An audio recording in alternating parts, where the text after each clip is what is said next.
morning, everyone. Thank you so much for joining this webinar this morning. It's really my pleasure to be here. I am a strong proponent of child-parent psychotherapy, as you'll learn over this next hour. And what I'd like to do today is talk a bit about what child-parent psychotherapy involves, just in terms of the model.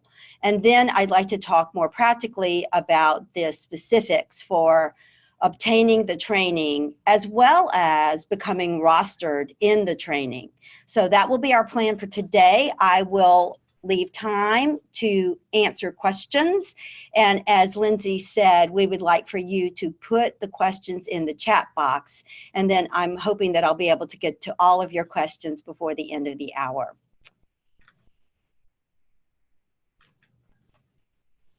I need help with the advancing the, oops. Okay, Lindsay had to show me how to advance the slides. I want to acknowledge Lindsay and Dr. Philippi and the Center for Evidence to Practice, because they've been lovely. I've been working with them. We've been discussing the needs of our state, and I'm so excited that there are going to be opportunities for you all to become trained in CPP. It is a model that really is able to address trauma with very young children and their families. And we all know from living in Louisiana that this is a place where we've had, unfortunately, a lot of trauma. So what I would like to do is also thank you for taking the time, because I know your schedules are overburdened. And so it's wonderful to have you here this morning. So what is CPP? It is an evidence-based methodology of psychotherapy, and it is available for children who are from birth to 6 years of age. And when we say 6 years of age, we're really talking about developmental age. So there may be a child who is a bit older than 6 years, but is operating developmentally at 6 years or younger.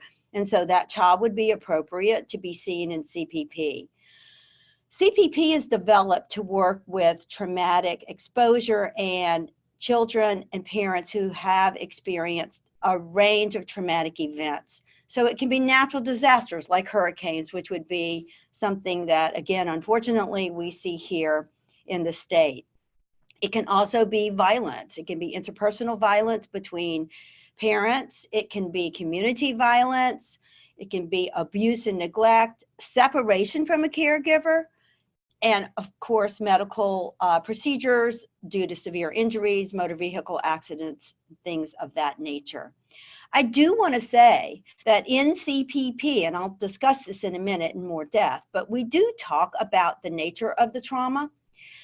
But sometimes children may have had chronic trauma, they may have maltreatment and neglect, and we don't really know all the specifics of the trauma that would still be appropriate for a CPP referral, because what we're able to do is hold the foundation of helping the caregiver maintain protective capacity or develop protective capacity if that has been something of question. For example, if the parent is the person who has maltreated the child.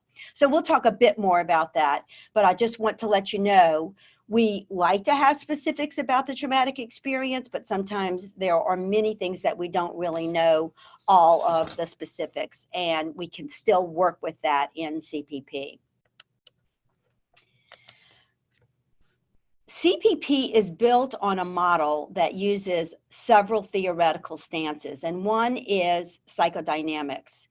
And what we want to be able to do is look at the caregiver's attributions about the baby, because we know those beliefs and attitudes and fantasies, wishes are really driving how they see this baby and how they interact with the baby.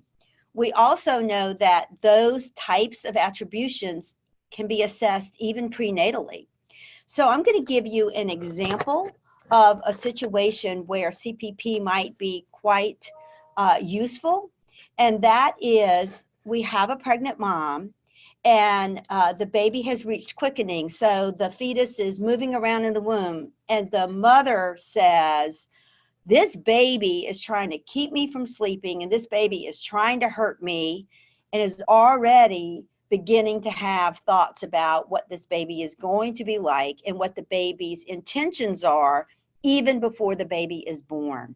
Well, those kinds of expectations and intentions can drive the nature of the relationship that the parent has with the baby. And so it can be at risk if the parent is interpreting normative or benign behaviors of the developing fetus or the infant once the infant is born as something that's malevolent. So this would be a very interesting kind of dyadic situation, meaning caregiver and child, that we might see in CPP. What we do in this model is see the parent and the child together, because we really need to be able to see not only how the parent feels about the child and how he or she interacts with the child, but also how the child feels and interacts with the parent. Now, granted, if we have an infant who is a newborn, they may not be using words yet, obviously, but we can certainly see from nonverbal behavior and other types of interactions with the parent, inferences about how the baby feels about the parent. Does the baby turn to the parent when they're crying? Will they seek comforting from their parent? Those kinds of issues allow us to use a developmental lens to be able to determine what possible perturbations or difficulties exist in the parent-child relationship. So if there is a specific named trauma, we will work with that particular traumatic experience, and we want to raise the parent's capacity to be able to be protective and the child to trust that the parent is able to be protective as well. So some of the other potential issues around CPP include that we want to be able to have these dyadic sessions every week. Part of the reason we want to do weekly psychotherapy is that very young children cannot have gaps in their treatment where they will be expected to hold the information in mind. That would be really hard. And I actually think that's hard for anyone, including parents. But you really want to have regular weekly therapy, because a child is not going to be able to tolerate weeks and weeks in between the time that they're trying to process trauma. We also can hold sessions with the caregiver alone. Those are not called individual sessions as the traditional individual psychotherapy may be called. It's called collateral sessions in CPP. And the distinction is that when the parent is in the collateral session with the therapist, it's the same therapist who's doing the dyadic sessions with the infant and the caregiver. But the collateral session allows the therapist to address what we would call the ghost or the traumatic experiences that the parent may have had, both in the present and also earlier in the parent's life, that can get in the way of their being able to be effective and safe parents with this infant or this toddler that they brought in for CPP. So let's just say, unfortunately, the parent may have experienced sexual abuse when she was a little girl. And that experience of maltreatment is really changing the way that she interprets danger signals. And she may think people are safe when they're really not, because she wasn't able to learn how you can judge characteristics of adults because she had this experience of abuse early on. Well, that inability, or at least not evidenced or demonstrated evidence of being able to make safe choices in partners, would be something that we may want to discuss in a collateral session. And then when her child comes in for dyadic treatment, we're able to practice ways in which this mother can show protective capacity with the baby. CPP was developed by a wonderful psychologist, Alicia Lieberman, and her colleague, Patricia Van Horn. Alicia is at the University of California, San Francisco Medical Center. She has a huge program there where she does both research as well as clinical training and the conduct of clinical services and consultation in CPP.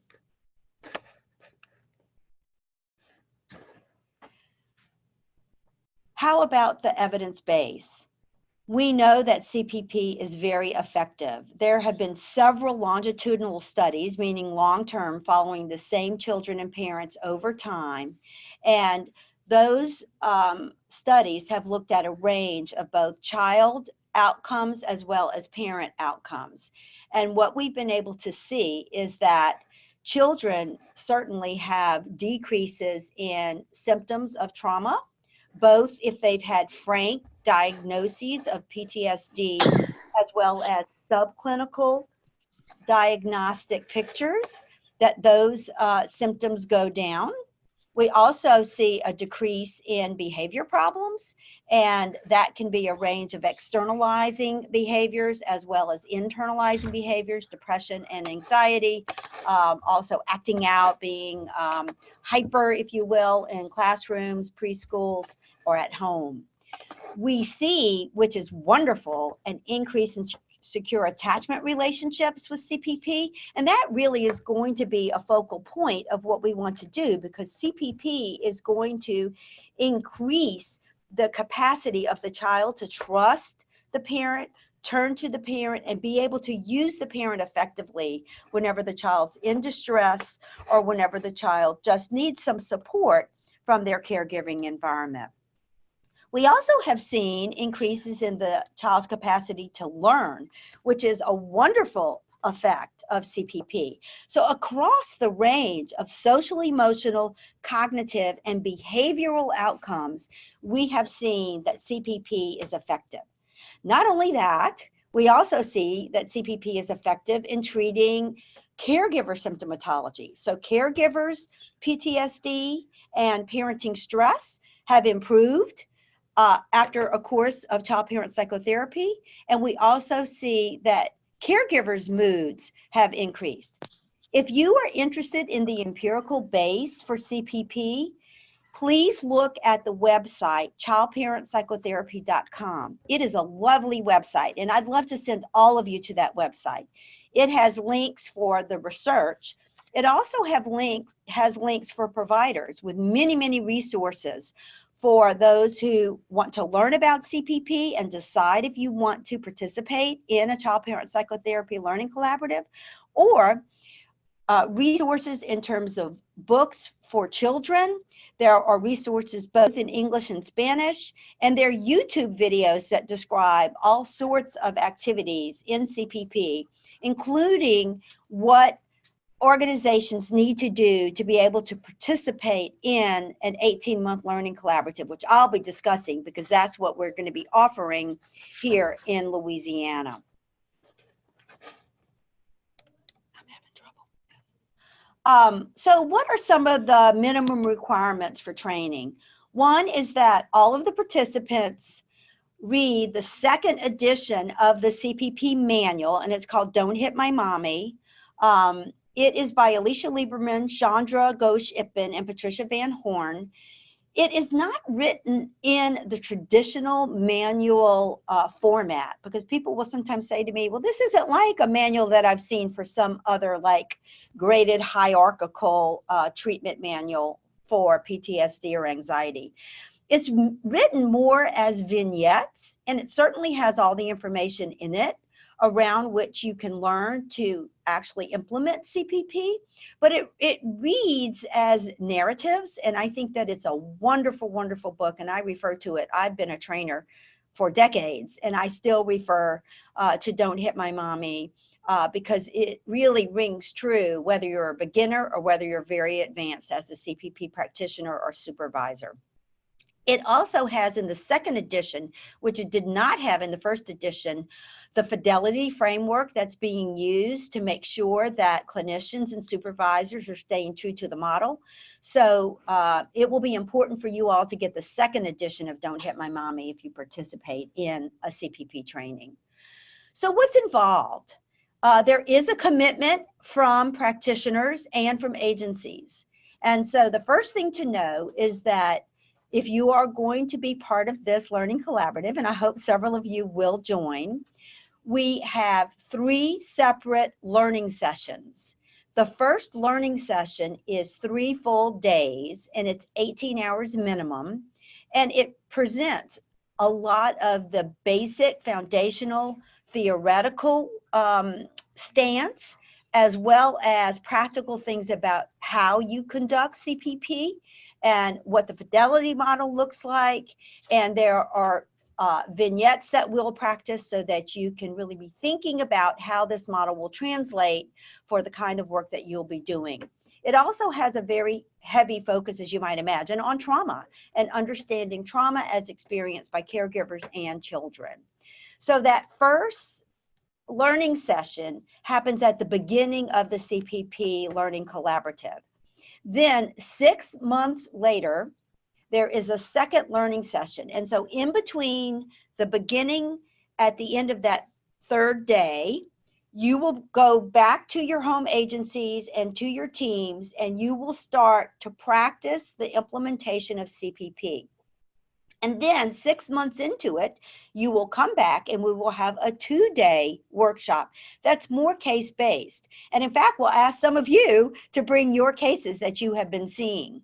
So that case-based, it's called a competency building workshop, will be 2 full days that if I were the trainer, I would be presenting a CPP case, and a few of you will also be presenting some aspect of a case that you have begun.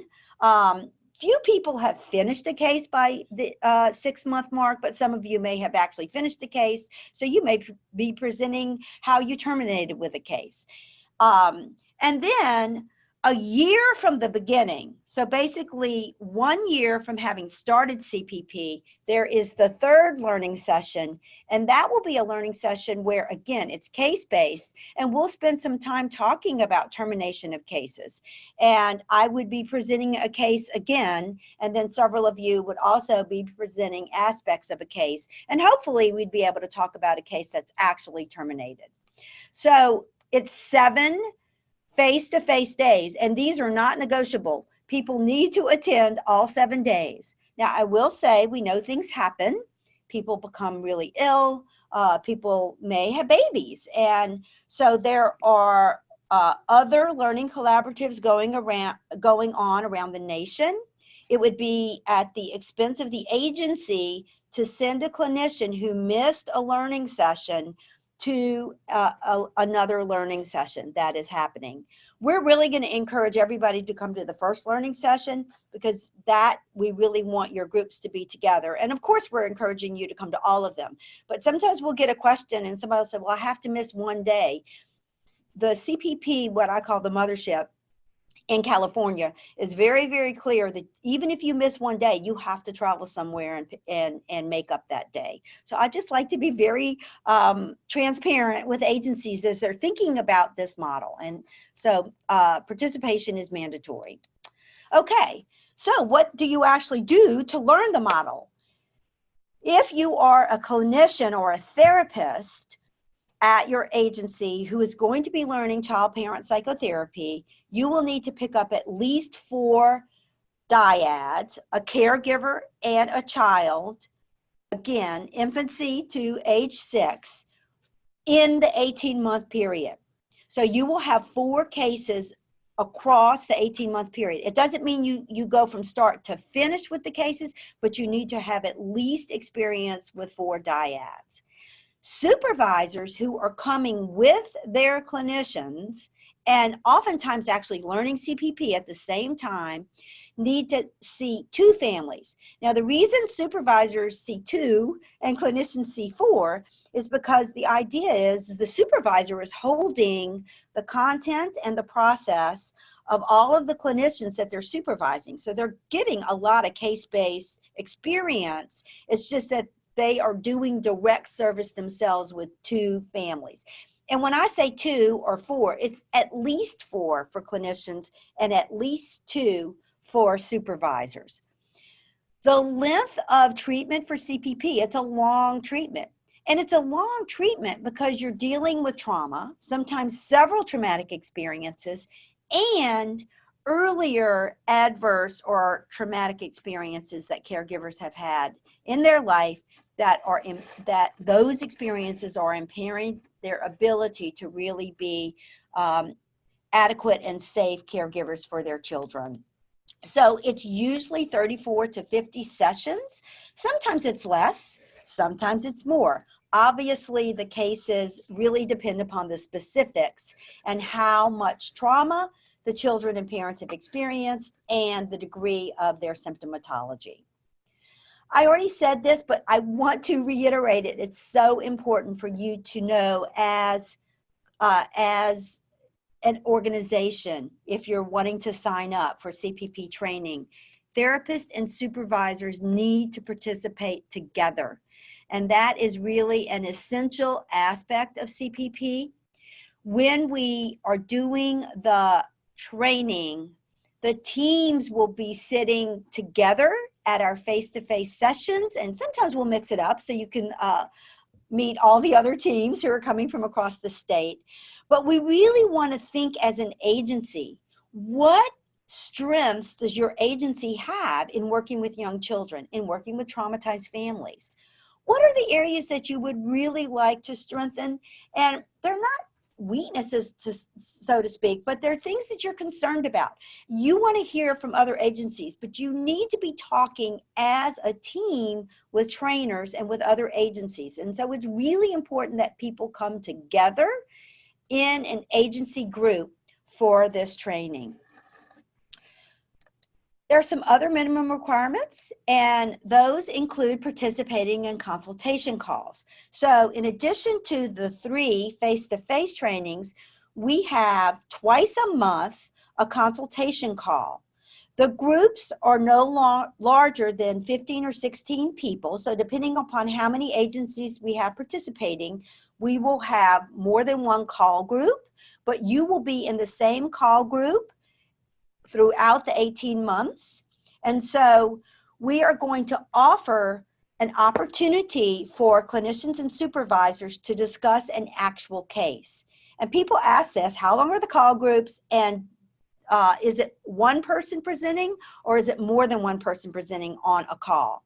It's one person who has an entire 60 minutes to be able to present on a case. And we have a very nice structured format that we use, which if I were your trainer, I would send you this format. I would talk with you about how to complete the write-up or the template, and everyone will get this template ahead of time so that we can all read the template, and then the presenter will have questions for us around something about the conduct of CPP.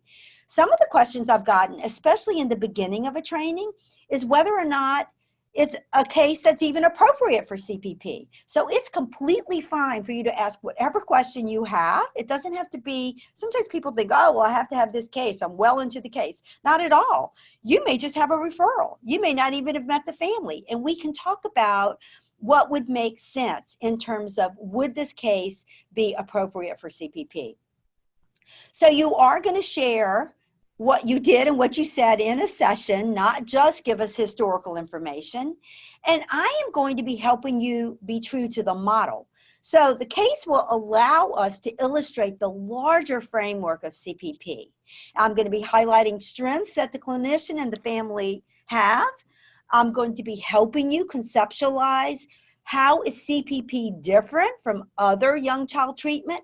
How is it different from parent-child interaction therapy? How is it different from triple P? How is it different from circle of security or attachment and behavioral catch-up? I mean, there are several models of treating 0 to 6. So what is unique about CPP, and what might be similar across different types of young child and parent treatment? So we will be discussing that. We also are going to talk about many different ways in which you can intervene in CPP.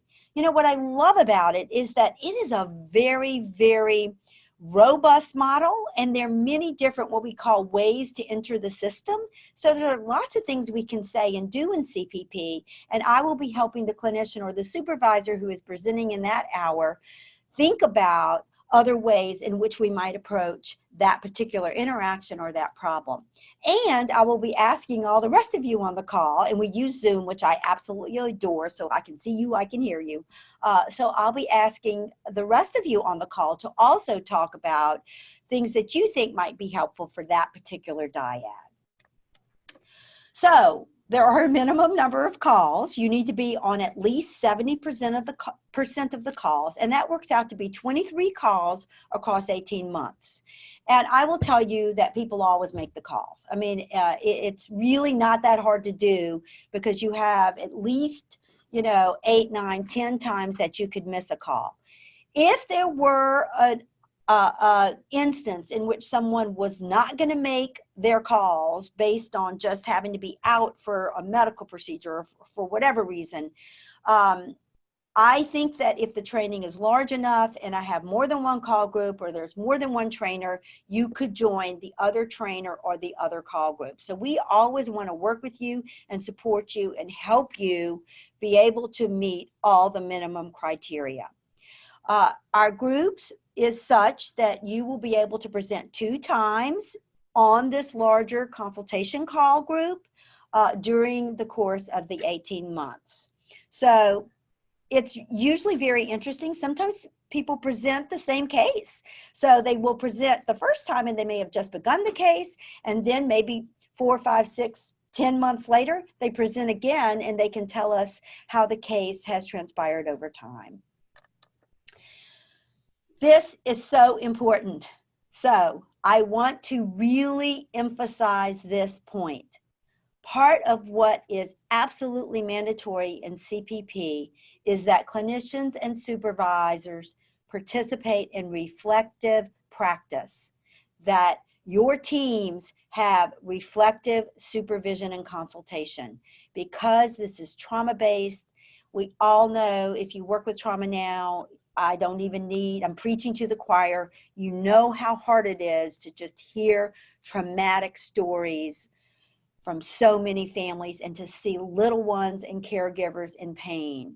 And so it is absolutely crucial that you are able to have reflective space ongoing to be able to really talk about what it is like to do this work.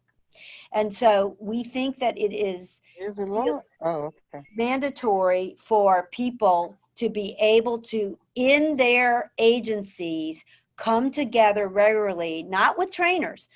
You will be coming together with me, as I said, twice a month on these calls, but you also will be required to have reflective practice with your CPP group in your agency, ideally weekly, but every other week is sufficient, because you need to have some kind of reflective space every week. But because the consultation calls count for 2 in a month, then you need to have the reflective practice in your agency on the weeks that you're not having the consultation calls. We also think this is important because your team in your agency is going to become closer as you work together to hold these traumatic stories and hopefully to see progress with families over time. And what I always tell people is, if we can help one baby and we can help one caregiver, we are doing our job. Because not only is it helping that dyad in the present, it's also helping intergenerationally. And those babies who have had a different experience and felt the nurturance and protection of their caregiver can then have that model when they go on, if they go on to have children of their own. So it is really an impactful model that can move forward intergenerationally. So the supervision that you have at your agency can be group supervision, or it can be individual, or it can be both, whatever your agency is able to support. Another requirement is that you complete Fidelity measures. Now, we will be spending some time in our first face-to-face training on what the Fidelity framework looks like. And as I mentioned, the Fidelity measures are actually in the second edition of Don't Hit My Mommy. On the CPP website, childparentpsychotherapy.com, there is a link that says Fidelity. And so it's under the provider tab. So you can actually look at the measures if you're interested. You can download the measures. There are also YouTubes that actually go through the measures. I would say you don't need to worry about that, but if you want to know ahead of time just to see what they look like, then it's fine for you to look at that before you decide whether or not you would like to apply for CPP training. Now, I will be supporting you in understanding the measures and talking about how to fill the measures out. But what you're required to do for rostering is complete the packets on 2 of your Fidelity clients. So for supervisors, that means both of the 2 cases that you need to treat. And for clinicians or therapists, that means 2 of the 4 cases that you need to treat. And we have on here, ideally, 1 of high challenge and 1 of low challenge. But if you're like me, sometimes I'm looking at a case when I first meet them and I say, oh, this is going to be an easier case. And it ends up to be the hardest case I've ever seen. And the contrast is true as well. Sometimes I'll say, oh, this is going to be a really challenging case. And it really ends up to be a case, I wouldn't say easy, but a case that might proceed more smoothly than I had expected. So, you know, 2 cases. I mean, you can't necessarily predict ahead of time which one is going to be of higher challenge and which one will be of lower challenge. You will be reviewing these measures with your supervisor. If you're a supervisor, we would like for you to have a peer group of supervisors that you can review the measures with. There is also a way in which you will rate the supervisory experience, and you will share that with your supervisor, and you will also rate the consultation experience. So the consultation calls you'll be having will also be something that you can give us feedback. And you don't put your names on that, and I use the feedback, and I try to modify based on the needs of the group. Because, you know, all learners are different, and groups come together, and I've learned that some groups need more of theoretical information. Other groups would really like to practice, what do you actually do and say? Or what does this behavior mean? What are the various things that this behavior could mean? So I always try to adapt based on the needs of the group. Now, what about the basic foundational knowledge that we are looking for when you're coming to CPP? And again, I need to emphasize these things because I've been a trainer for so long. I will tell you that it is a mistake to have your team come if you don't have some of this basic foundational knowledge. Because I've learned several practices, both for young children and for older children and adults. And I will tell you that CPP is the most complex that I've ever learned. And I say that with great respect. But I also say that because it's really important, and that if teams have not really thought this through ahead of time and they are coming in and they're not prepared, it's a discouraging experience for them, because we don't have time to teach you about child development.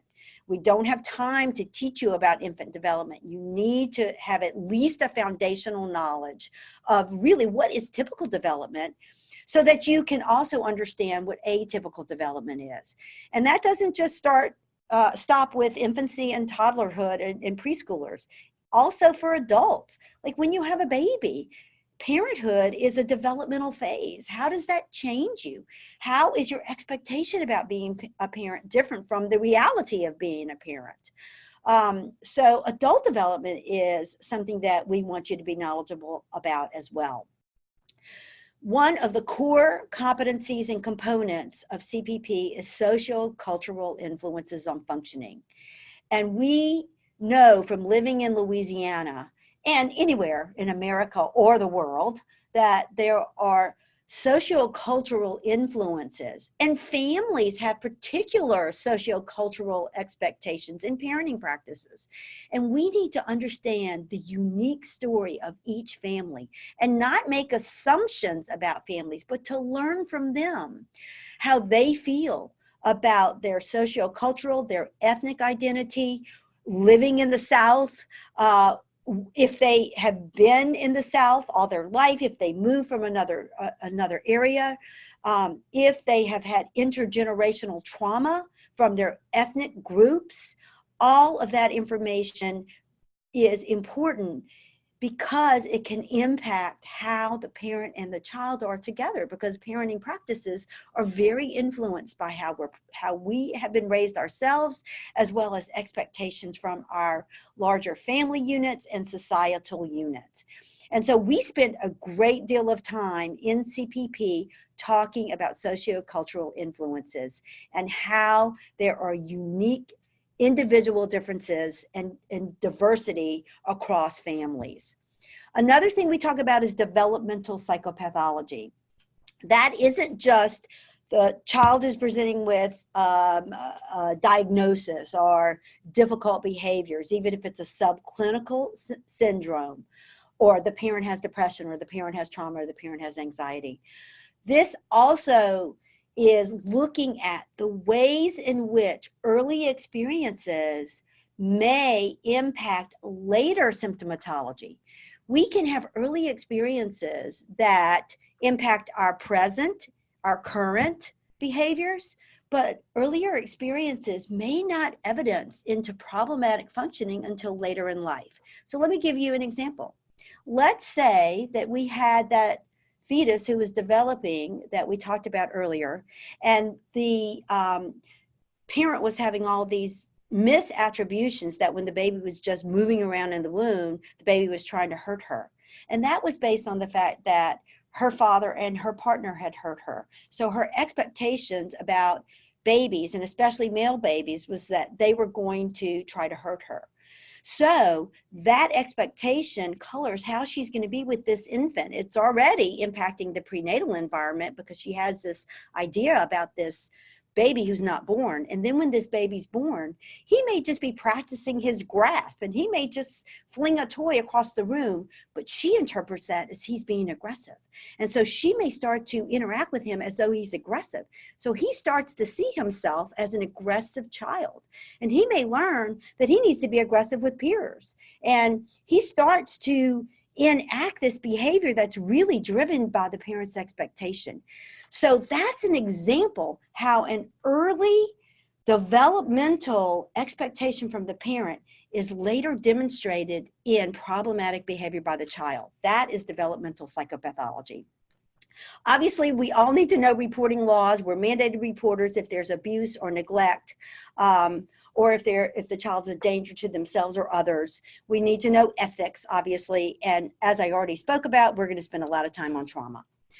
What are your qualifications? You need to have at least a master's or a doctoral degree in a mental health field, and you need to be licensed. If you are not yet licensed, but you are getting all of the qualifications in terms of the number of supervised hours, that will count, but you need to be working toward a license. And we do have this roster. A roster is not a certification. A roster is simply a listing that you have completed the minimum requirements for CPP training. In fact, the roster just became live yesterday. You'll see over 900 rostered clinicians and supervisors on the CPP website under providers all across the country and internationally. And if you complete all the minimum requirements of the CPP Learning Collaborative, you will then be listed on this roster. The difference between rostering and certification is that I, as your trainer, am not going to be actually watching your conduct of CPP. Like, I'm not going to be watching your 4 cases myself. I'm going to be making sure that you have done the minimum criteria, and then if you are under supervision for your licensure, but you haven't actually gotten your license, as soon as you get your license, then you become eligible for the roster. And I'm answering practical questions that I'm anticipating that you might have. Okay, now your agency. So those of you who are agency leaders, senior leaders in your organization, here are some of the questions I would be asking you.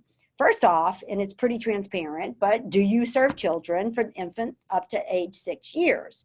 Sometimes people have actually called me and said, I want to learn CPP. I heard about this great model, but they only take children 6 and up. Unless you have a whole lot of children who are just, like 1 day from turning 6, you're probably not going to have enough families. So you really want to be able to serve the infants and the toddlers to be able to do the CPP training. Do you get referrals where there is trauma? Now, again, it doesn't have to be full-blown PTSD symptomatology, but we need to have a traumatic event or a series of traumatic events because this is a trauma-based treatment. If you're going to have 5 clinicians and a supervisor, are you going to have at least 24 cases that are referred that will meet the minimum eligibility criteria to be able to participate in CPP and stay long enough because you need to see a case for 16 sessions. So sometimes you might start a case, but then they drop out. And not all your 4 cases for you therapists need to be 16 sessions, but you need to have at least one that is 16 sessions long. And so that's going to be really, really important for you to be able to know that you can see families over time and not just have a brief psychotherapy model. The other thing is that you're really going to have to accommodate time, not only for the 7 face-to-face trainings, and if you're, having to travel to the training, travel time as well. You're also going to have to accommodate time for the consultation calls, which are 1 hour, as I said, twice a month for 18 months, and the time to fill out all the Fidelity forms, as well as to have reflective practice or reflective supervision. So that's going to be really important as well, because you are going to need to be able to participate in ongoing support throughout the Learning Collaborative.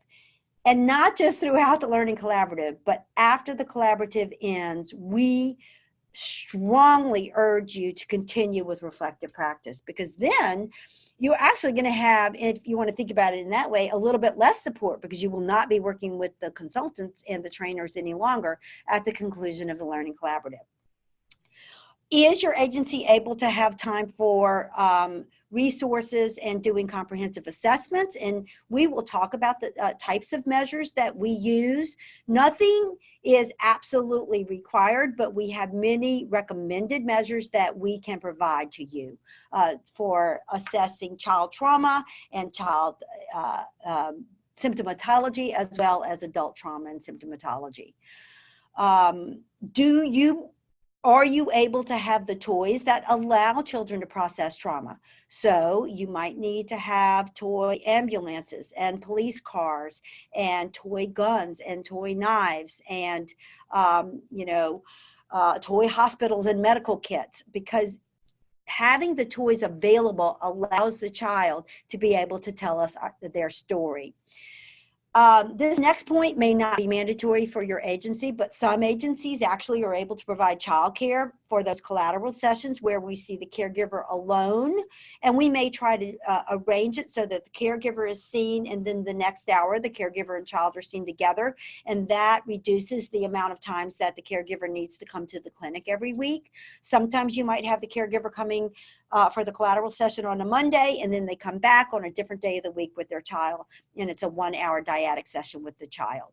So things about childcare, things about transportation, especially if you're in a rural area, those might be things that you need to be thinking about for your agency. I already talked about the long-term nature of psychotherapy, child-parent psychotherapy, so you already know about that, and then also being able to provide reflective supervision.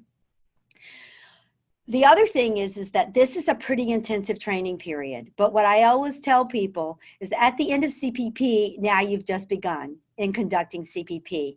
And that is actually a gift to all of you. We don't expect you to know CPP at the end of the first 3-day training. We're going to support you in learning it.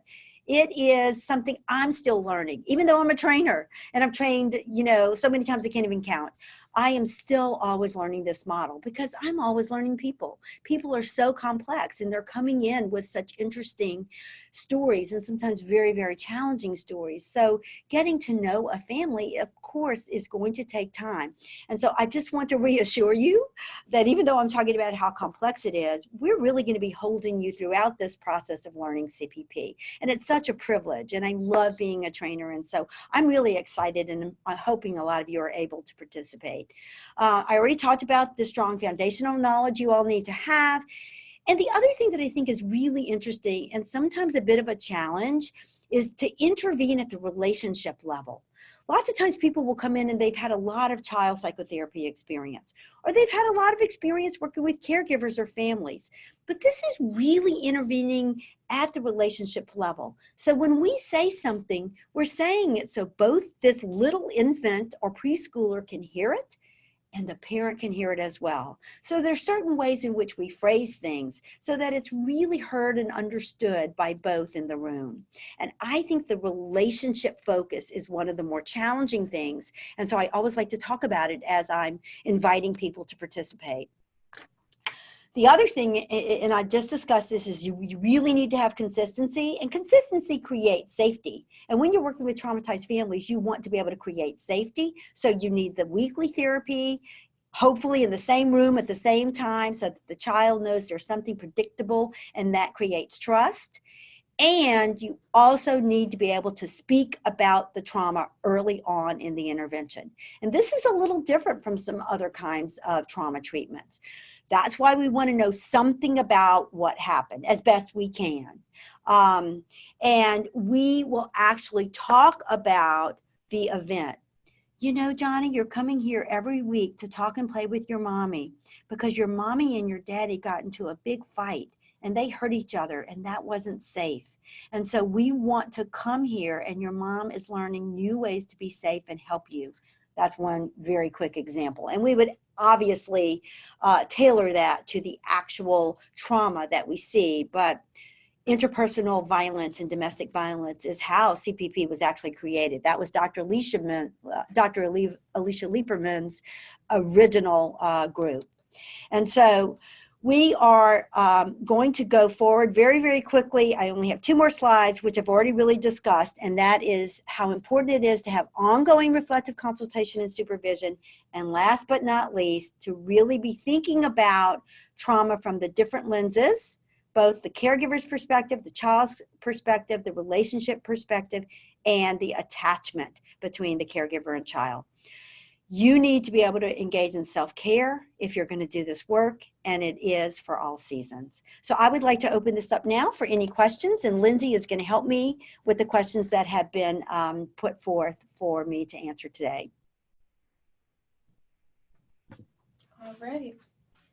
Well, we haven't received any questions so far into the chat box, but I did receive a few inquiries about CEUs.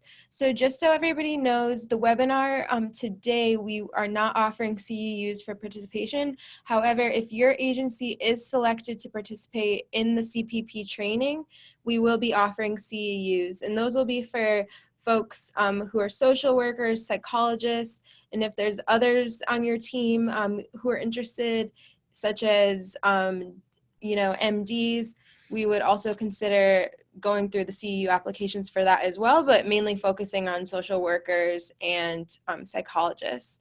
So if anyone has any questions pertaining to, you know, Dr. Larrieu just gave a ton of information. Feel free to unmute yourself or enter it into the chat box, and we'll make sure to answer those as we wrap up. Thanks, everyone. How about LPCs? Yes.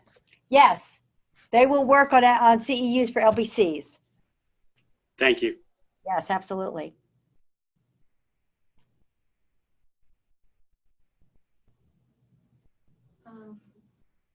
Okay, so we received a question if the team must be composed of licensed staff only. Yeah, so again, the rostering is for licensed mental health therapists and supervisors. And we will at times have people coming for what we call educational enrichment. And they can participate, but they will not be rostered. And we really discourage people who don't have a lot of experience, because it can be a really, really challenging psychotherapy to implement. And what I would like to say about that is, feel free to get in touch with me or get in touch with Lindsay, and Lindsay and I will interface, and I'm happy to answer any questions about qualifications. So there's a distinction between participating in order to be rostered and participating to learn about the model, but not expecting to actually do the conduct of the psychotherapy or to be on this roster at the end of the Learning Collaborative. Let me just say to you, I really appreciate you participating today. I think you can probably tell I'm very passionate about this model. I love it. It has been so life-changing for me, both professionally and I have to say personally, because it's been such a valuable privilege to work with organizations all across the nation and even internationally and see them be able to take on CPP. Just on Monday, I had a closing call with a group I've been working with for 18 months, and people spoke about how being able to learn CPP has really helped them across all the treatment they've done, because the unique perspective in thinking about the relationship has really been something that they hadn't quite contemplated before, or even if they had experience with it before, there's something about being able to do that in the context of an 18-month-long training that has really been formative for their ongoing practice. So I am delighted for any of you to email Lindsay with questions that I'm happy to answer through email at a later point. If you want to go back and talk with your agencies about anything that either was unclear, or I know I was talking fast because I wanted to try to get a lot of information in this morning. So please feel free to get in touch with us. And thank you again. I hope to see some of you later at a Learning Collaborative for CPP.